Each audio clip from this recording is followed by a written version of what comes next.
This computer now. All right. Good evening, everybody. We're recording. Thank you for joining us again for another convening. It's great that once again we have this opportunity to meet regularly and kind of refresh and go over different topics. And throughout our evaluation process of the program, one of the biggest requests that we had, or some of the biggest messaging that came through, was issues regarding being in between career, talking about things that you can do in the job search, feeling like you're trying to figure out what the next step is. And so in the spirit of core competency 8 of continuously seeking to improve, we decided to bring on a special guest with us today. We have Erica Hodes, who I have her bio up here in a minute, sorry. But she is part of the Heller Career Development Center, and she has been in career development and graduate education for the past decade and has been an advisor and strategic planner all of her life. She's worked closely with graduate students in a variety of fields to hone their professional skills and tell their career story with compelling narratives. She currently specializes in working with policy and business students and alumni. Erica has taught courses on salary negotiation, professional success, personality and resiliency, and office politics. She has particular expertise in gender wage gap, the achievement and investment gap, and spoken on these topics throughout Boston through her involvement with Dress for Success, Elevate, and Boston Postdoctoral Association. And she's also written for the Muse as a specialist in career transitions and meaningful work. She holds a BA in History and International Studies from the University of Denver and an MA in History from Boston College, where she also received doctoral candidacy. So basically, she's going to be talking to us today about resiliency in your career. We're going to split this into two halves. The first is going to be Erica speaking and presenting to the group on this topic, which we'll be recording for posterity. And then I have a series of questions that we're going to present to Erica for her to answer, as well as for those present to be given that space. So without further ado, Erica, feel free to start your presentation. All right. Thank you so much, Kyle. And thank you all for coming and listening to me talk at 7 p.m. I'm sitting here on my couch in my pajamas. So this is ideal for me. This is my new future. I love it. So I am really excited to talk to you today about resiliency, in part because I have had a day. So I am really excited to kind of give this refresher to myself as well. But primarily when Kyle approached me to talk about this, we were speaking about, what it looks like when you're in the middle of a career transition, right? We spend a lot of time when you're graduate students, when you're undergraduate students, talking about getting you that first job, and really being there to support you and walk you through it. But we spend a lot less time talking about what comes after that, right? So what does it look like when you're kind of out there on your own and getting ready to make a move, whether it's voluntary or involuntary, whether it's that you want a promotion or you're ready for a complete 180 shift in your career. We don't spend a lot of time talking about what that looks like emotionally, mentally, kind of psychically. We give you a lot of tools for, making a great resume, but we don't talk about the process all that often. So I'm really excited to kind of share some of my thoughts with you on that. And so I'm going to talk not for that long, honestly. We're going to probably be done with my formal presentation around the half-hour mark and really just want to have a conversation. So I'm excited to answer your questions. But just to give you a quick agenda, for those of you who are listening and can't see me, I'll read through this. I want to talk about what resiliency actually is and why we need it in general, but why in particular we need it for our careers. I'm going to talk a little bit about the challenges of change, right? There's so many components that go into a career shift, a career transition, and I want to talk about why that can be so challenging. I want to talk about cultivating self-care practices, right? So if we think of resiliency as the thing we need to get us through transition, self-care is a practice that helps build resiliency. A few practices for success. We talk about self-care a lot, but what does that actually look like practically? And then we'll do a Q&A. So unless anyone has some burning questions about the agenda, I think that I'll just go ahead and get started. So what resiliency is, as a working definition, I'm going to go ahead and read this. Resiliency, in my mind, is the ability to deal with setbacks, obstacles, and disappointments in a way that protects your mental and physical health and allows you to move forward towards success. So I'm going to say that one more time just for the people who are listening. It's the ability to deal with setbacks, obstacles, and disappointments in a way that protects your mental and physical health and allows you to move forward towards success. So that's something that in general, we need in every component of our life. I have yet to find a human being on this earth that has not had to deal with setbacks, obstacles, and disappointments. And how we deal with those things when they come unexpectedly is a really important part of resiliency, right? I'm sure that you can all think of an example of a setback or disappointment that kind of felt like it was going to destroy you. I've had plenty of them myself. And getting through them is really important. And every time we do that successfully, we're building resiliency. But my goal, especially as we think about career transitions, is to build resiliency ahead of time so that you're not waiting for a disappointment to knock you on your butt before you can kind of build up that ability to move forward, right? So that you're anticipating what might be setbacks, so that you're prepared physically and mentally so that it doesn't cause you to kind of have to retreat for a week to recover from anything that's going on. And also allows you to kind of think about that career move in a way that's pushing the needle forward. So what does it actually look like? Right. So this is a definition from Ivan Robertson and Carrie Cooper. And they say that resilience exists when a person uses mental processes and behaviors in promoting personal assets and protecting self from the potential negative effect of stressors. Right. So resiliency is the ability to deal with these things, and it exists and we recognize it when we have processes in place and behaviors that we can lean on when those setbacks come at us. Does that make sense? Okay, I'm seeing some nodding, so I'm gonna assume it does. So this concept of resiliency is not necessarily a new one, but I think as we think about our society now, it's something that we're talking about a lot more. And in the space that I work in, the career development space, we talk about it all the time. Right? Because one of the big things that comes up with our students, with our alumni, is the job search is terrible, right? Looking for jobs is terrible. Trying to network is terrible. And all of these things take so long, so much longer than we want them to. And so resiliency is the way that we prepare ourselves for that search. But what we're not doing in my space a lot is talking about how to build that up for students, right? How do we teach people to be resilient in a process that inherently we don't have a lot of control over, right? We can do our best to get good job documents out there. We can work the room, we can network, we can make all the right connections. But at the end of the day, someone else is really controlling our fate. And so what resiliency looks like in a space where you have little control is an additional component of that challenge. So I want to talk about some of the reasons now that change is so hard, right? So I hope that you can all see this. I spent a decent amount of time putting this together, and I'm oddly proud of it. But what we're seeing here, for those of you who can't see this, is really a honeycomb of all of the different components of building your career, right? So on the one hand, you have networking, right? Anytime you've ever spoken to a career counselor or a person in your field, they're probably going to tell you to network, right? The most important thing that you can do is build up your network, make connections to the people who matter in your field.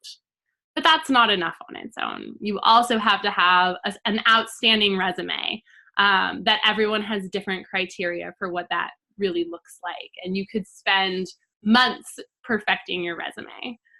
That's still not enough. You have to have a stellar cover letter, right? You have to be able to articulate what your experience is and why it's relevant to the job you want.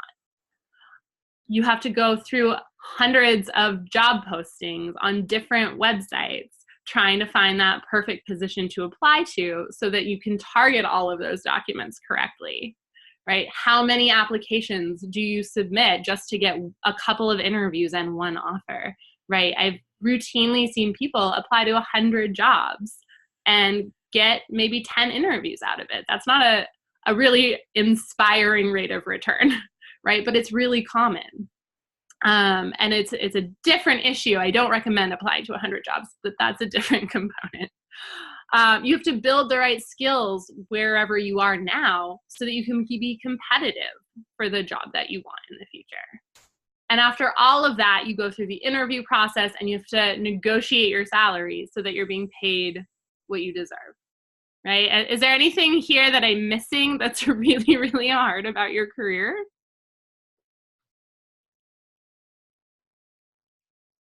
All right, so this is an addition to your life, right? No job search exists in a vacuum, right? So you're either already in a job, which means that you have to try and fit all of these components in your free time, which depending on your job may be very, very limited. If you have family obligations, if you have caretaker responsibilities, if you have hobbies or volunteerism that you're involved in, all of these things have to somehow get shoved into the cracks. And usually the first thing that goes is our self-care practices. And so the job search, even if you are happy in your job and you just want to change, or if you find yourself unexpectedly on the job search, that adds another component of stress, right? And so as we think about what it means to anticipate setbacks, to anticipate what it would look like to be resilient, we have to take all of these components of our lives into consideration. And career is just kind of that extra one that feels added on that we'd maybe rather not be there in the first place. And so what all of this leads to is acute mental stress, right? So you start with kind of thinking to yourself, well, I seem to be the only one that's taking this long to get a job, right? I heard from my colleague that they found something within a couple of weeks. I heard about that great job or fellowship offer that, my grad school competitor got, and it happened really quickly, right? The professor just kind of lined them up with a job. You're looking at all of these jobs. Will you ever find the one that's going to actually be the right fit for you? And I'll confess that this is something that's a huge stressor for me, right? I'm not currently on the job search, just so you know, but whenever I am, I start to kind of dive into this well of there's so many jobs out there, but none of them are quite resonating with me. Am I actually ever going to find somewhere that I feel like I can spend the next few years of my life really devoted to the work?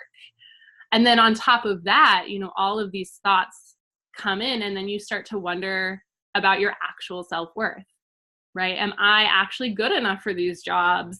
Obviously, I'm not getting them, so there must be something wrong with me, right? And it really is a spiral. And there are so many other thoughts that I'm sure you can think of that you could contribute to this graphic. I wanted to find a spiral, I couldn't. But it's something that, on top of all of the other things in our life, can really create a lot of anxiety, right? Even if you are the most well-adjusted person in the world, who's a really high achiever and who has something to support you like Siegel, right? It's a great support system built in. These thoughts seep in, right? Whether you're an entry level, whether you're ready to be an executive director, these things happen to everyone. And so in order to kind of think about resiliency itself kind of gets lost in that, right? There's too much to think about to spend any type of time trying to figure out how you're going to deal with the setbacks because they're all just coming at you, right? So it feels often like there's not enough time. You're just kind of, the analogy that I sometimes use is drinking from a fire hose, right? There's too much coming at you to deal with effectively. And so the first thing to go, as I said earlier, is self-care, is the concept of building resiliency, is those mental processes that, help mitigate those negative effects, because they feel like luxuries, right? They feel like things that you'll deal with later. But as you know from being students, there's never a later. There's always something else that is going to come down the pipeline. And so when I talk about resiliency, I also talk about cultivating self-care as a part and parcel of building up a resilient persona. So it's not this, right? So when we think about cultivating self-care, and for those of you who can't see, it's an awesome picture of Donna Meagle and Tom Haverford and a treat yourself sign. Watch Parks and Rec. When we think about self-care, right, just think about it for a second in popular culture, right? If you're on Instagram or you watch TV or you Pinterest, pictures of self-care, images of self-care usually get equated with this sort of treat yourself, be indulgent model, right? So go get a massage or a manicure, go have a nice cup of tea. There's the huge Scandinavian movement of hygge is all about sort of cultivating a coziness around you. And I am a big, big fan of all of those things. If I could get a massage once a week, I absolutely would. But those things are not what I'm talking about, right? And the reason that that's not what I'm talking about is that those things over time are not sustainable, and they're not something that builds resiliency, right? Getting a massage or buying something new or treating yourself to a dinner out are wonderful things that are an important part of life, and I'm definitely not knocking them. But when we're thinking about how to deal with setbacks and how to deal with the stressors of everyday life and the added stressors of career change, these things are Band-Aids, right? They can feel really wonderful. I highly recommend them, but it's not a sustainable part of a self-care practice. And so what I'm talking about when I think about self-care are things that you build into your everyday life that are very individual to you, right? What works for me may not work for Kyle, may not work for you, but building them into your daily routines so that they become a normal part of your life that doesn't feel like something that will fall by the wayside. And so I basically want to just spend the next few minutes talking about what I see as the progression of the practice of self-care.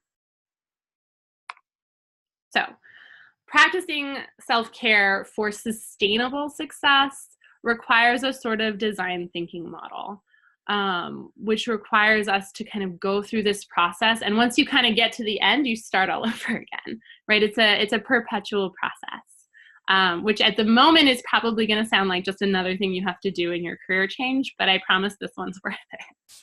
So the first thing is to determine what those stressors are, right? So for me, a job search stress is less about whether or not my documents look good and more about whether I'm networking effectively in the field that I want to go. Someone else may be a champion networker and is a lot more worried about producing good documents, right? Your stressors when it comes to your career are going to be different for you. But I always recommend that people kind of list them out. And it's going to start to feel a little bit overwhelming, particularly if you have a lot of stressors in your life currently. But I think it's an important part of this step so that you can also take the time to evaluate your strengths, right? So once you have those stressors down, maybe it's a long list, maybe it's a short but intense list, you want to evaluate the things that you are good at, right? So that is broad. Right. When I sit down and do this, I talk about my professional strengths, my ability to make meaningful connections with people, which reminds me that I am good at networking. It just looks different for me. I sit down and I think about the fact that I'm an excellent caretaker to my family. Maybe that's not a professional strength, but it's something that I can rely on to get me through the stressors. Right. It can be as simple as I'm an excellent chef. right? It could be, I'm really good at making sure that I work out every day. Maybe it's that you always remember to call your mother, right? Those things are strengths, right? So think really, really broadly about what those strengths are. And for me, the most important thing about an actual self-care system that is sustainable is a support system.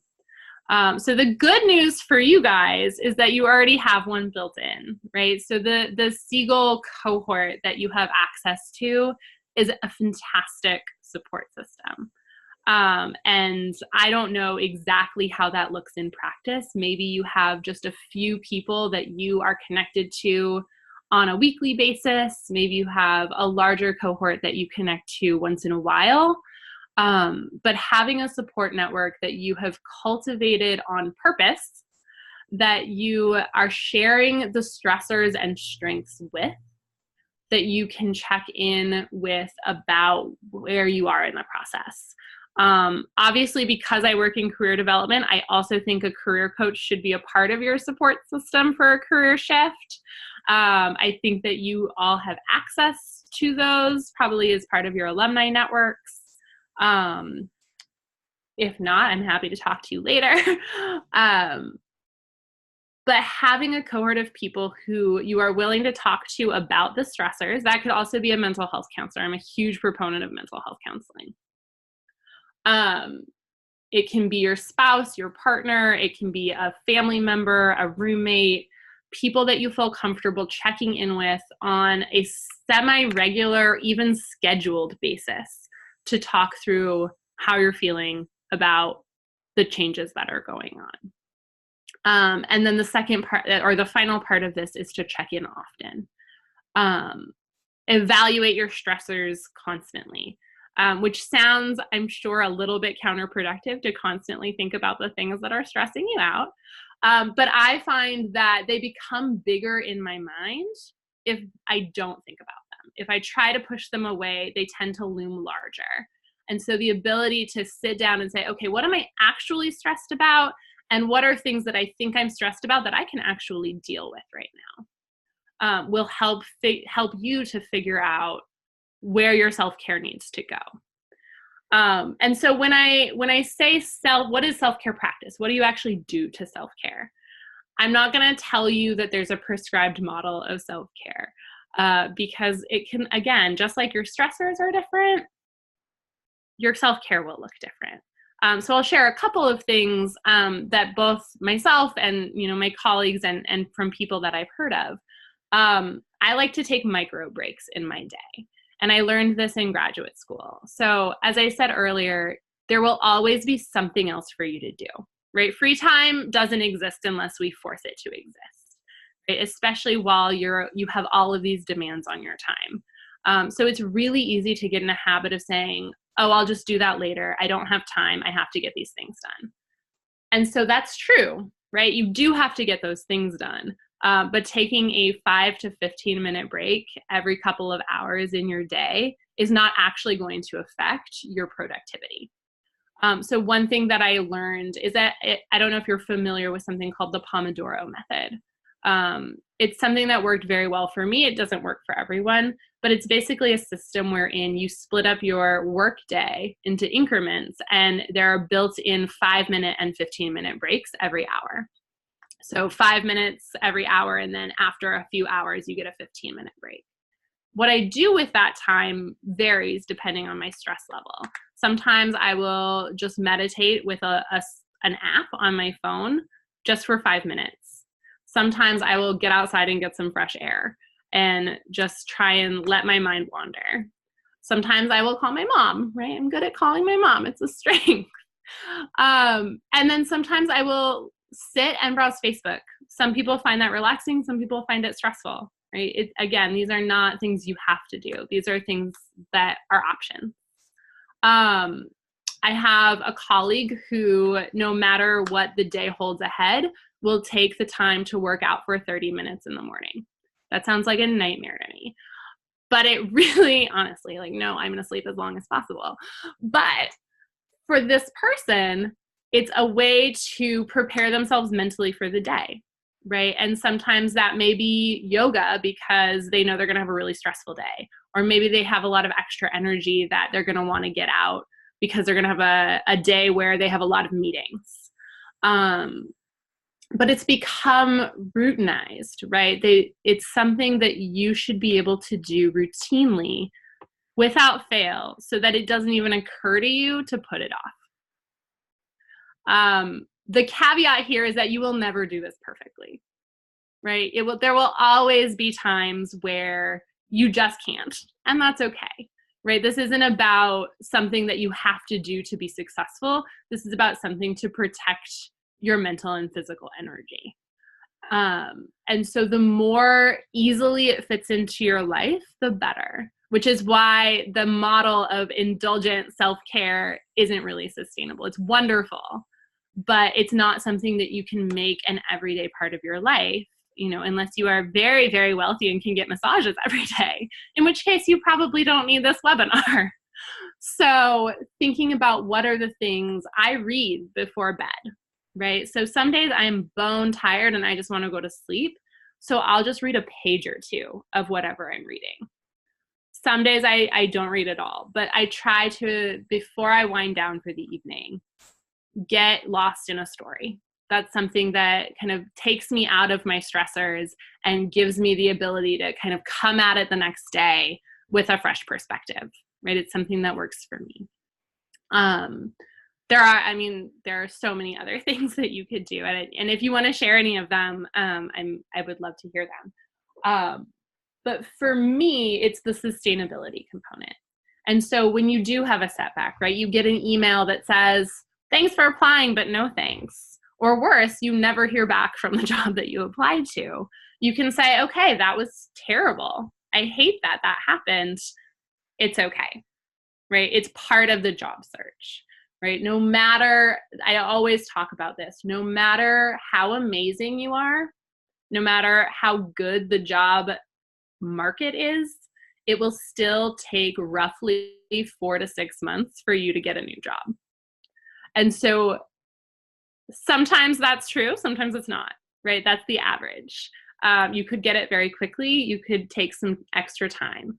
But I think it's really important to prepare yourself mentally for that before you start, right? You should, on average, be applying for anything from 5 to 10 jobs every couple of weeks.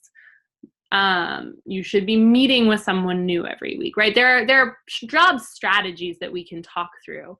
And I'm happy to answer any questions about that. But the resiliency part is that no matter how perfectly you do it, someone's going to say no to you, right? Someone's going to not respond to your email. You're going to have a weird and awkward conversation with a contact.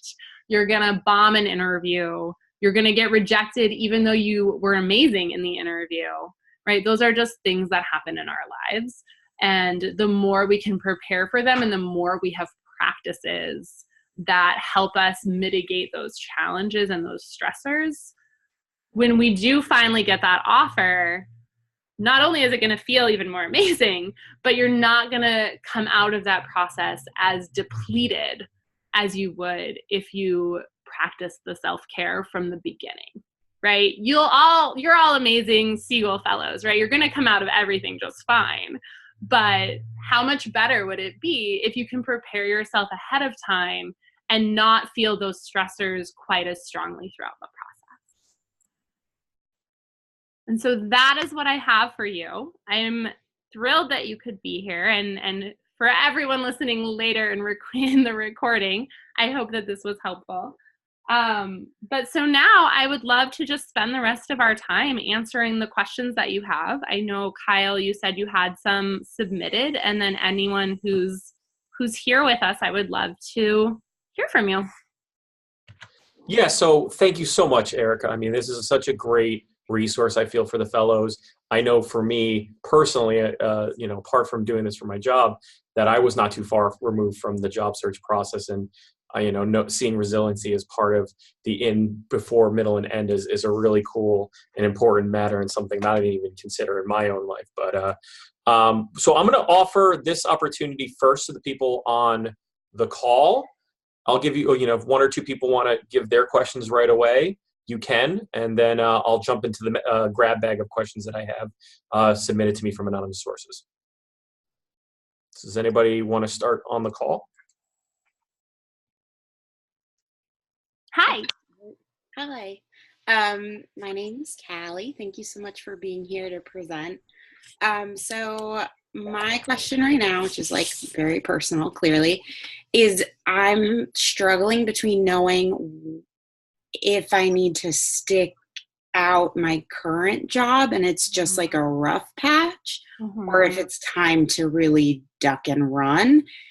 And I've been struggling with this for a while because in my current job, I really, in theory, love what I'm doing, but in practice, there's been a lot of challenges. And I was just curious if you had any tips or tricks or best practices in terms of knowing when the right point is to be like, yeah, I need to hit the job search hard, because I've been like doing a little bit here and there, but that's clearly not how you find a new job. And so that's where I'm struggling. So any advice from anyone would be much welcome.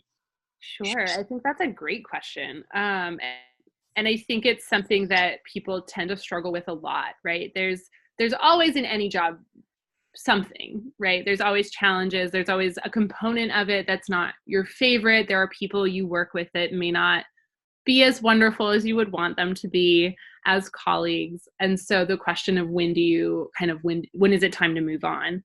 I think is a really important one. So there are a couple of things that I think about when that question comes up.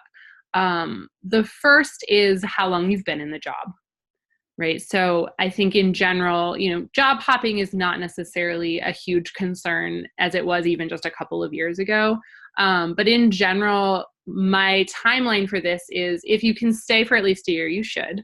If you've been there longer for a year, the question then becomes, are you still learning anything in this job, right? And is that learning valuable, right? So for example, you have been in the job for a couple of years, but you're constantly being thrown new challenges that are allowing you to develop skills that you really want for whatever it is that you do next. Now, that doesn't necessarily mean you should stay in the job, but it's a part of the question. The other is, in general, if you think about the last few months, do you like the people who are in charge of you? And have you gotten good feedback on the work that you've done? And by good feedback, I don't mean they've loved everything and you can do no wrong, although that's wonderful if that's happening to you. What I mean is, when you solicit feedback, are you getting the kind of mentorship and the kind of feedback that will help you grow? If the answer to those things is no, the question for me becomes, okay, is there somewhere else that you could be learning the same things and getting better feedback and still having an impact in the world that you want to be having? So there's not necessarily a single right answer for that question. But I do think that if the answers sort of become more negative than positive, it's probably time to move on.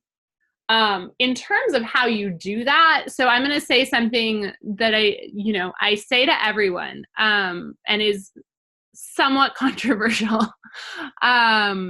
You should always be looking for a new job, right? So no matter, maybe not in the first couple of weeks of just starting something, but in general, you should always be looking for a new job. And what I mean by that is not that you should be out there applying for the next best thing to come along, but that you should be aware of what's going on in your field, right? So I work in higher ed. I am on higher ed jobs once a week, looking to see what's coming down the pipeline, right? Looking to see what new developments, are there new types of jobs that people are hiring for? What are the trends?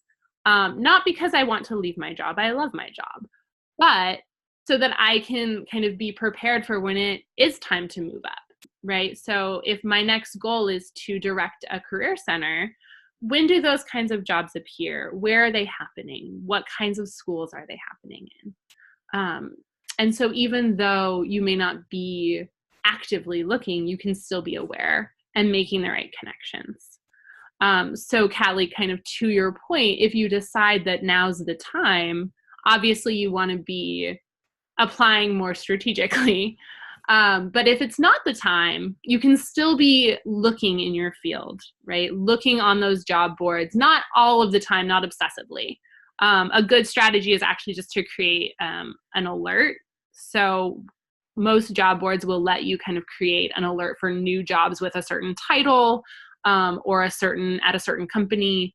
And that's a good way to just kind of stay informed without having to devote a ton of time to it. It's also a good self-care practice so that you're not spending too much time on job sites. I hope that helps answer your question. Yeah, it definitely does. I think very much focusing on the learning and feedback is helpful to like separate it from the actual work. Mm-hmm. And I'm sure you've heard this before, but the trope is true for a reason that people tend to leave managers rather than jobs, right? So a lot of times people will love their work, but their manager isn't helping them grow, Right. Which I don't think is a sustainable model, right? So there are lots of great jobs doing great work, but it's managers that really create the culture. And so I think that's a really important component to think about. Yeah, I'm having the opposite problem where I really like my manager. I just don't like anyone else. Whoops. I shouldn't say I don't like anyone else. I have a great manager relationship, but there's a lot of team dynamics. Okay. That's hard. So this is just like very good to think about in terms of feedback from one area is really good, but maybe not from another in terms of like healthy learning mechanisms. So yeah, I really appreciate that. You're welcome. So I'm going to go reach into the bag of the questions. And the first one is, what's the best way to approach informational interviews? So especially if you're going to a startup company or some new thing that's just starting, do you think it's a good idea to do a cold call, email LinkedIn, just email the work address? Ultimately, this person is asking for ways to up their chances of breaking into a new field that they haven't done before without overstepping their bounds and or putting themselves in a bad situation. Totally. Oh, I love that. Okay, so first of all, I will say that the idea of getting cold calls makes me break out in sweat. I do not want anyone calling me unless I am prepared for their phone call. So in general, I think email is the safest way to start. But so let's think about what that actual process looks like, right? So first, what you want to do is identify either the startup company that you want to break into or someone in the field. I think LinkedIn is great for this. So depending on where you went to school, looking at the alumni page for someone who's working in the field that you're interested in breaking into. Alumni are far more likely to respond to you than some random person that you've no connection to. Sometimes they do because they're extroverts and they love talking about themselves. I'll always respond to someone. But for the most part, starting with a mutual connection you have.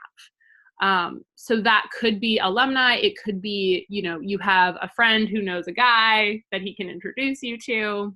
That's completely valid as well. In general, the way that I would approach this, though, in terms of crafting a solid email is to introduce yourself, right? So my name's Erica Hodes. I have been in career development, but I'm really interested in making the shift towards for-profit executive recruiting, right? That sounds terrible, but let's say I'm interested in doing that. I saw you on the alumni site on LinkedIn. I see we both went to DU, and that you're in the same field. I would love to spend a few minutes talking to you about, how you got into doing what you're doing. And that's it, right? It should be simple.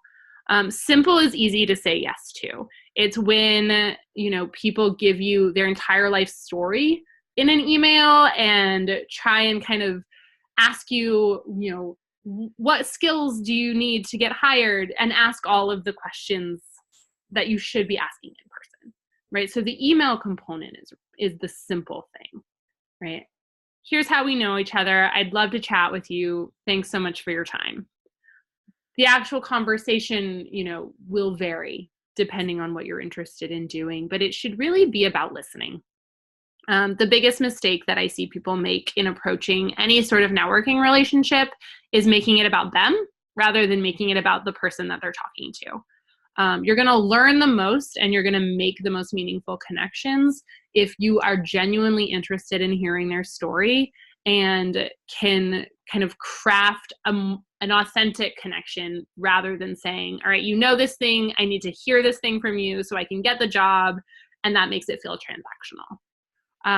So in terms of overstepping, the only thing that you could really do to kind of burn a bridge when you're trying to set up informational interviews is assume that they owe you their time and then not listen to them when they talk to you.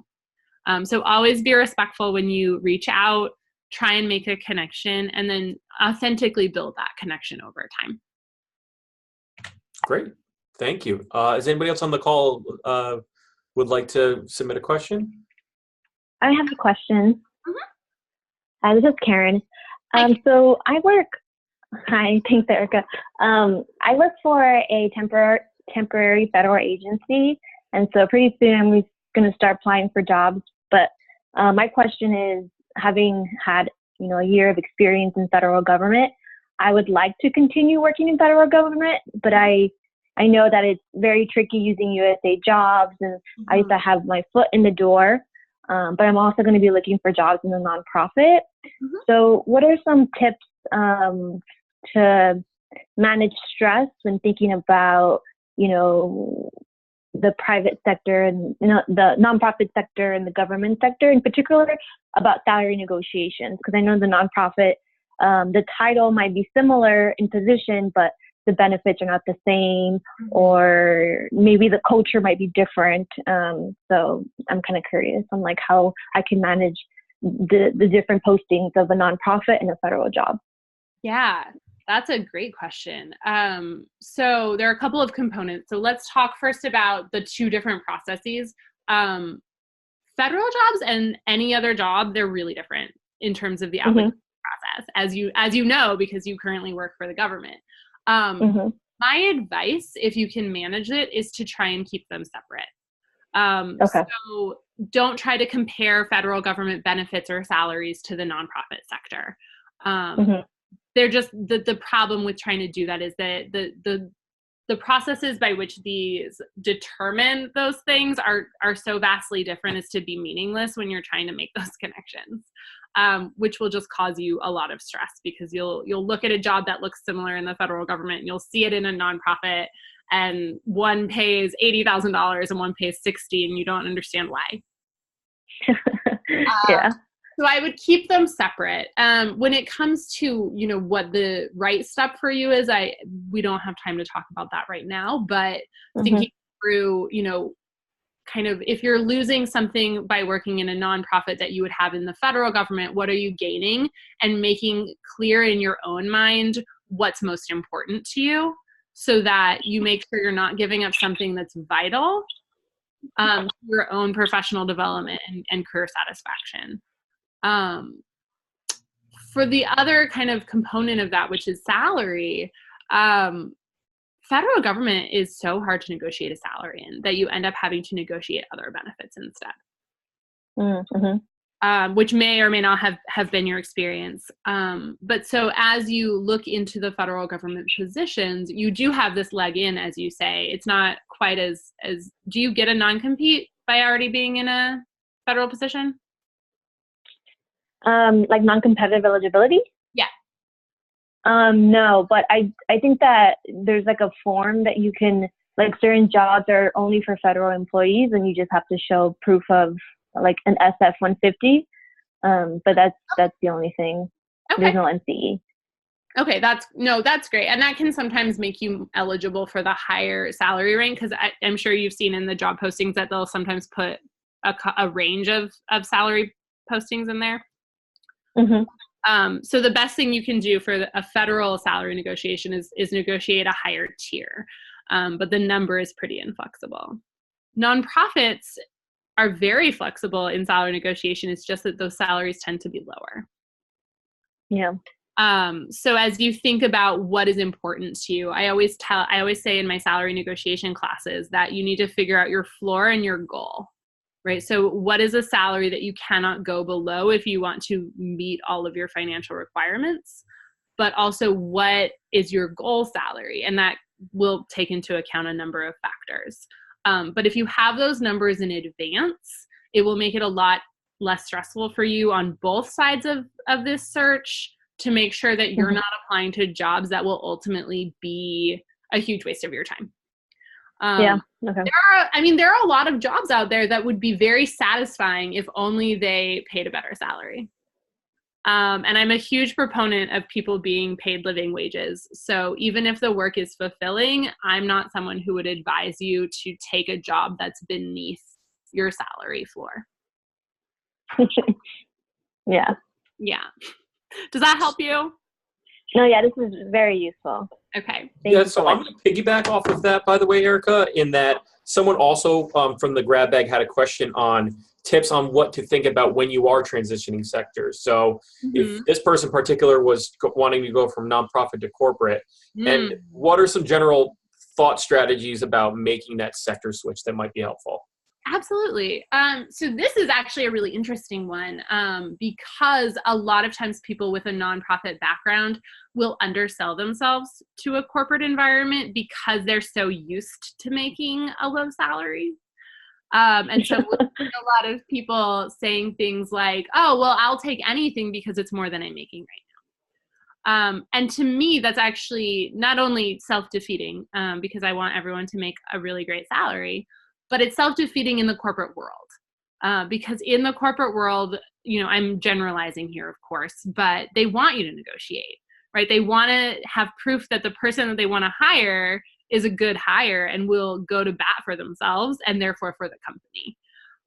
So in terms of strategizing, the first thing I would do is throw your salary expectations out the window, because they will meet your salary expectations, but you want to benchmark differently than what you're currently doing. The second is that it's a lot more, even if you're not in an MBA business-focused role in the for-profit world, it tends to be quantitatively focused on accomplishment. So whenever I look at a resume that's going towards a for-profit sector job, it's, are you giving me the right scope, right? Are you telling me not just what your responsibilities were, but how much money you raised in your fundraising role? Or are you telling me how many students you had in the classes you taught while you were doing Teach for America? Are you providing me quantifiable accomplishments, right? That is in general what a for-profit role wants to see. Again, for-profit encompasses every industry imaginable, just like nonprofit does. So it's hard to say one particular thing. But as you approach it, you still need to have the same strategies, right? Do the networking, get someone to look at your resume and your cover letter, but focus on those quantifiable skills, which are really important. And that's not to say that your soft skills or your mission, your care for people doesn't matter. It does, right? Especially if you're in this sort of social enterprise.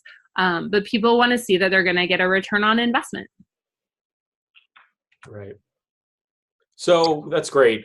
Is anybody else on the call I just want to make sure everybody on the call has a chance to ask their most pressing question before I go back to the bag. Sure, I have a question. So I'm in a position where there's a lot of change at my current organization, and there's an opportunity for people to stay if they want to apply for the positions. What I'm leaning towards doing is applying for kind of the new structure, but really have it as a backup. But I guess I'm concerned in terms of if I do accept a position and then there's a significant lag time between when I would be offered the position and when it would actually start, about between like 6 to 8 months. So I'm a little concerned about leaving like a bad taste in people's mouths if I come back a couple months later and say, well, actually, sorry, I'm taking another position. I don't know if I'm thinking too much about like how they're feeling and not putting myself like first the way that I should, or if that's really something that I should avoid doing because it might like come back and hurt me later if I, if it could hurt me later on in some way. So if that's something that you've encountered with the folks that you've worked with before. Yeah, absolutely. It's Marianne, right? Yes, this is Marianne. Okay. Hi. No, thank you. That's a great question. So the answer is obviously not just yes or no, as I'm sure you imagined it would be. So in general, as you think about your own professional conduct, it's definitely not overthinking to care what people think of you professionally, right? You do need to have a reputation for being someone who's good to work with, someone who's reliable, someone, that can be counted on in your chosen field. That said, so normally I would not tell someone to accept a job and then rescind it, right? But what you're talking about with this lag time, presumably, it makes sense for you to potentially be also on the lookout for something else that might be a good fit. And if that's the case, and it's something that you're strongly pulled to and is a really good opportunity for you, I would encourage you on a personal level to consider taking something else. But on a professional level, to really consider how you approach that question politically, right? So what you want to do in terms of this is to manage expectations at the outset. So applying for this job, do it with gusto, right? Put the effort in, be really great at it. And then if you accept it, say that you're really excited about the opportunity down the road and that you're, looking forward to growing over the next few months. If something comes along that's better or that is a better fit for you rather, right? I wouldn't encourage you to just take something else. Right. But if that other job that comes along is the one, right? It's the opportunity that you can't pass up, that's okay, right? In the broad spectrum of work, that happens, right? And the reality is that most people don't put a lot of personal thought into what that looks like. So by doing so, you're already a little bit ahead of the curve. What you want to do is make sure you're not damaging relationships. Right. So if that were the situation that happened, you would want to clarify that you weren't out looking for any job that came along, that this position was one that perfectly aligns with your career path and goals, and that although you understand that it's inconvenient for them, it was something that you couldn't pass up as you think about, your 5 to 10 year plan, and that you will do everything you can to help them find a replacement, to help mitigate the workload, right? You're basically just putting yourself out there as a good citizen, right? So should this happen, you say, here are all of the reasons I know this sucks. Here are all the reasons, here are all the ways I'm going to try and help it suck a little bit less.